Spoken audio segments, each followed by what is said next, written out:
الحمد لله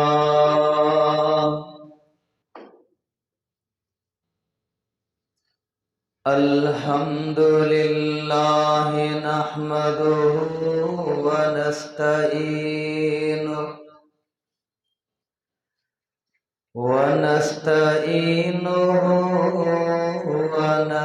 ونستغفره ونعوذ بالله من شرور أنفسنا ومن سيئات أعمالنا من يهده الله فلا مضل له ومن يضلله فلا هادي له ونشهد أن لا إله إلا الله وحده لا شريك له ونشهد أن عبده ورسوله اللهم صل على محمد وعلى آل محمد كما صليت على إبراهيم وعلى آل إبراهيم إنك حميد مجيد اللهم بارك على محمد وعلى آل محمد كما باركت على إبراهيم وعلى آل إبراهيم إنك حميد مجيد أما بعد فأعوذ بالله السميع العليم من الشيطان الرجيم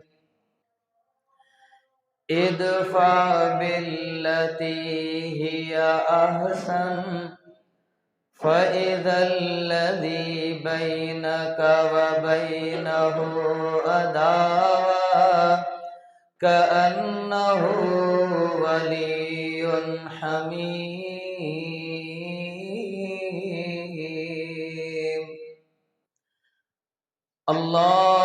اللهم رب اشرح لي صدري ويسر لي أمري واحلل عقدة من لساني يفقه قولي اللهم رب زدني علما اللهم رب زدني علما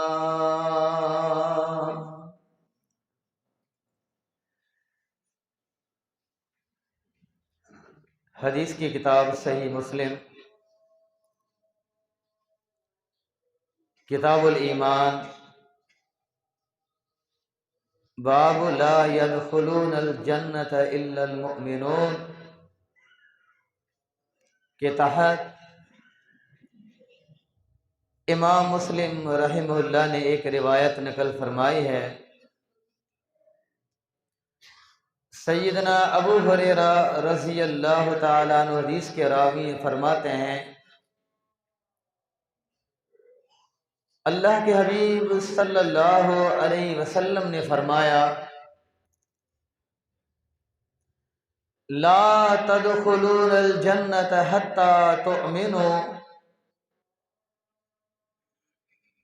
کہ تم تب تک جنت میں داخل نہیں ہو سکتے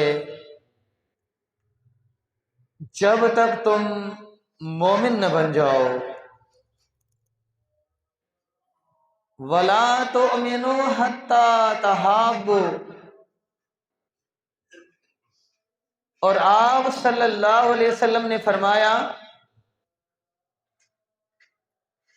کہ تمہارا ایمان تب تک قابل قبول نہیں ہے کمپلیٹ مومن تب تک تم نہیں بن سکتے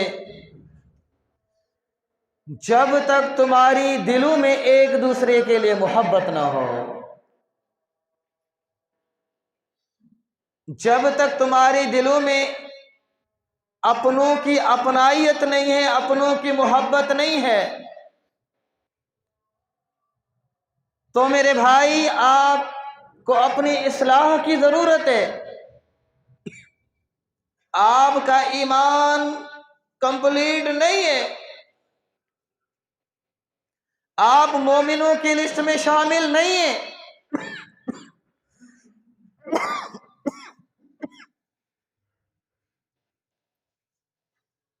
اور اللہ کے رسول صلی اللہ علیہ وسلم نے فرمایا جب آپ مومن نہیں ہیں تو آپ کا جنت میں داخلہ بھی نہیں ہوگا۔ اللہ کے رسول صلی اللہ علیہ وسلم نے آگے ہمیں محبتیں بڑھانے، محبتیں بیدار کرنے کا نسخہ بتایا۔ فرمایا اولا ادلکم علی شیء اذا فعلتموہ تحاببتم۔ میرے صحابہ رضوان اللہ علیہم اجمعین، کیا میں تمہیں ایسے عمل کے بارے میں نہ بتاؤں جس کے اوپر عمل کرنے کے بعد اللہ رب العالمین تمہاری دلوں کے بیچ محبت بیدار کر دے گا؟ آپ نے فرمایا افشوا السلام بینکم،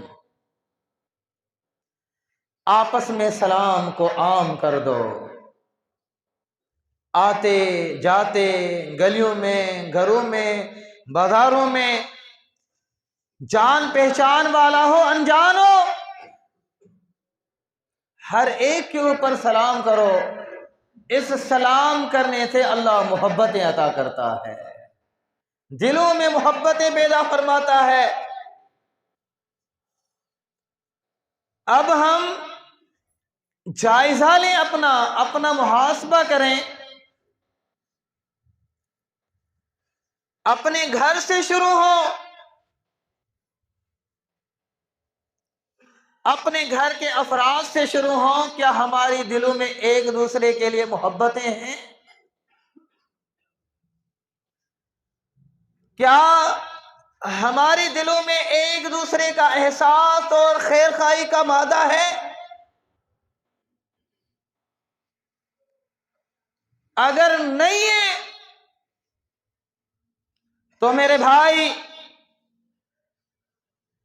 آپ ایمان کے دائرے کے اندر نہیں ہیں، مومن کی کیٹیگری کے اندر نہیں ہیں، مومن تو دور کی بات آپ مسلم بھی نہیں ہیں، کیونکہ اسلام کی ڈیفینیشن بھی محمد رسول اللہ صلی اللہ علیہ وسلم نے بیان فرما دی کہ ایک مسلم کسے کہا جاتا ہے۔ صحیح البخاری کتاب الایمان، باب المسلم من سلم المسلمون من لسانہ ویدہ۔ اس باب کے تحت امام بخاری رحم اللہ نے ایک روایت نقل فرمائی ہے۔ سیدنا ابو ہریرہ رضی اللہ تعالیٰ حدیث کے راوی فرماتے ہیں اللہ کے رسول صلی اللہ علیہ وسلم نے فرمایا المسلم من سلم المسلمون من لسانہ ویدہ والمہاجر من ہجر ما نہی اللہ عنہ۔ حدیث کے الفاظ پہ غور کیجئے گا مسلم۔ اللہ کے رسول صلی اللہ علیہ وسلم نے ہمیں ایک مسلم کی تعریف اور ڈیفینیشن بتائی ہے کہ مسلم کسے کہا جاتا ہے۔ ہمارے معاشرے کے اندر، ہمارے ذہنوں کے اندر مسلمان کی تعریف یہ ہے کہ وہ کلمہ پڑھنے کے بعد نماز پڑھ لے، 5 وقتہ نماز ادا کر لے، رمضان المبارک کے روزے رکھ لے، صاحب استطاعت ہے تو حج کر لے، زکوٰۃ ادا کر لے۔ ہم سمجھتے ہیں یہ مسلمان ہے، ایسے ہی سمجھتے ہیں نا، اسی کو مسلم کہتے ہیں۔ لیکن اللہ کے رسول صلی اللہ علیہ وسلم نے ہمیں مسلم کی تعریف بھی کچھ اور بتائی ہے کہ مسلم وہ ہے جس کی زبان اور ہاتھ کی شرارتوں سے دوسرا مسلمان محفوظ ہو۔ دوسرا مسلمان محفوظ ہو، یہ مسلم ہے، اس کا نام مسلم ہے۔ یہاں سے نقطے کی بات نوٹ کر لیں کہ خالی نمازیں پڑھ لینا، روزے رکھ لینا، حج کر لینا، زکاتیں، خیرات، صدقات کر لینا ایک مسلم بننے کے لیے کافی نہیں ہے۔ حقوق اللہ کے ساتھ حقوق العباد کا جب تک آپ خیال نہیں کریں گے تو نہ آپ تو مسلم کی کیٹیگری میں ہیں، نہ آپ مومن کی کیٹیگری میں ہیں۔ حقوق اللہ تو ہم بڑے ہی آسان انداز کے ساتھ ادا کرتے ہیں، لیکن حقوق العباد کے اندر ہماری پوزیشن اور حالت یہ ہے کہ گھر کے اندر 4 افراد ہیں، کئی دن کئی مہینے گزر جاتے ہیں، ایک دوسرے سے بات کرنے کے لیے تیار نہیں، ایک دوسرے کا چہرہ دیکھنے کے لیے تیار نہیں، آ رہے ہیں نماز پڑھنے کے لیے، راستے میں ملتے ہیں، ایک دوسرے کے اوپر سلام کرنے کے لیے تیار نہیں، ایک صف میں کھڑے ہیں، کندھے کے ساتھ کندھا ملا ہوا ہے، قدم کے ساتھ قدم ملا ہوا ہے، دلوں میں اختلاف ہے، دلوں میں نفرتیں ہیں، دلوں میں محبت ہے ہی نہیں۔ بتاؤ مسلم، اس نماز نے تجھے کیا فائدہ پہنچایا ہے؟ گھر کے چند افراد ہیں، اماں ہیں، بیٹیوں سے نہیں بنتی، بیٹیوں کی اماں سے نہیں بنتی، بہو سے قطع تعلقی کرتے ہوئے کئی مہینے گزر گئے، بھائی سے بات کرنے کے لیے تیار نہیں ہے، چاچو ماموں سے ہم نے کب کا بائیکاٹ کیا ہوا ہے، نہ آنا ہے نہ جانا ہے، نہ خوشی غمی کے اندر شرکت کرنی ہے، نہ بات چیت کرنے کے لیے تیار ہیں، اور ہم سمجھتے ہیں کہ ہم نمازی ہیں، ہم روزے دار ہیں، ہم حاجی ہیں، ہم خیراتی ہیں، ہم پکے جنتی ہیں۔ میرے بھائی نہیں، بلکہ آپ محمد رسول اللہ صلی اللہ علیہ وسلم کے احادیث کے ذخیرے کو پڑھ کے تو دیکھ، یہ خالی نمازیں پڑھ لینا تیرے لیے مومن اور مسلم بننے کے لیے کافی نہیں ہے۔ اللہ اکبر کبیرہ، ایسے بندے کی تو نیکیاں ہی قبول نہیں ہوتی۔ نمازیں کس فائدے کی؟ نمازیں پڑھ رہا ہے قبول نہیں ہو رہی، روزے رکھ رہا ہے قبول نہیں ہو رہے، کیونکہ سائیڈ میں اپنوں کو چھوڑ کے رکھا ہے، اپنوں سے بائیکاٹ کا اعلان کر رکھا ہے۔ ایسے بندے کی عبادت اسے نفع نہیں دے گی۔ یہ میرے الفاظ نہیں، صحیح مسلم کی روایت کتاب البر والصلہ کے اندر امام مسلم رحم اللہ نے روایت نقل فرمائی، سیدنا ابو ہریرہ رضی اللہ عنہ حدیث کے راوی فرماتے ہیں اللہ کے حبیب صلی اللہ علیہ وسلم نے فرمایا، تفتح ابواب الجنت یوم الاثنین و یوم الخمیس۔ اللہ کے حبیب صلی اللہ علیہ وسلم نے فرمایا، ہفتے کے اندر 2 دن ہیں، ایک پیر کا دن، ایک جو معراج کا دن، ان دنوں کے اندر اللہ کے حکم سے جنت کے دروازوں کو کھول دیا جاتا ہے، رحمت کے دروازوں کو کھول دیا جاتا ہے۔ فَيُغْفَرُ لِكُلِّ عَبْدٍ لَا يُشْرِكْ بِاللَّهِ۔ اللہ کے نبی نے فرمایا صلی اللہ علیہ وسلم کہ ہر بندے کی اللہ مغفرت کا اعلان فرما دیتے ہیں، ایک مشرک کی معافی کا اعلان نہیں ہوتا۔ جس کے عقیدے کے اندر شرک ہو، جس کے عمل کے اندر شرک ہو، ایک یہ کیٹیگری الگ ہو جاتی ہے، اللہ رب العالمین ان کو معاف نہیں فرماتے۔ اللہ اکبر کبیرہ۔ اللہ کے رسول صلی اللہ علیہ وسلم نے فرمایا، دوسرے وہ 2 بھائی، وہ 2 بہنیں، 2 مسلم پڑوسی، رشتہ دار، دوست، یار، جن کو وقت ہو گیا ہے ایک دوسرے سے بات کرنے کے لیے تیار نہیں، قطع تعلقی کی ہوئی ہے، اعلان ہوتا ہے انذروا ھذین، ان دونوں کو مہلت دو۔ رب کائنات نہ تو ان کی مغفرت کا اعلان کریں گے، نہ اللہ ان کے عمل کو قبول کریں گے، حتیٰ یصطلحا، حتیٰ کہ وہ صلح نہ کر لے۔ جب تک وہ صلح نہیں کریں گے، نہ ان کی نمازیں قبول، نہ ان کے روزے قبول، نہ ان کے حج عمرے قبول، کوئی نیکی ان کی تب تک رب کائنات قبول نہیں فرمائیں گے، اور نہ اللہ ان کو معاف کریں گے جب تک یہ ایک دوسرے کو معاف نہ کر دیں۔ کوئی نیکی فائدہ نہیں دے گی۔ کیا فائدہ پھر ان عبادتوں کا؟ ہم پہلے ان دلوں کی اصلاح تو کر لیں،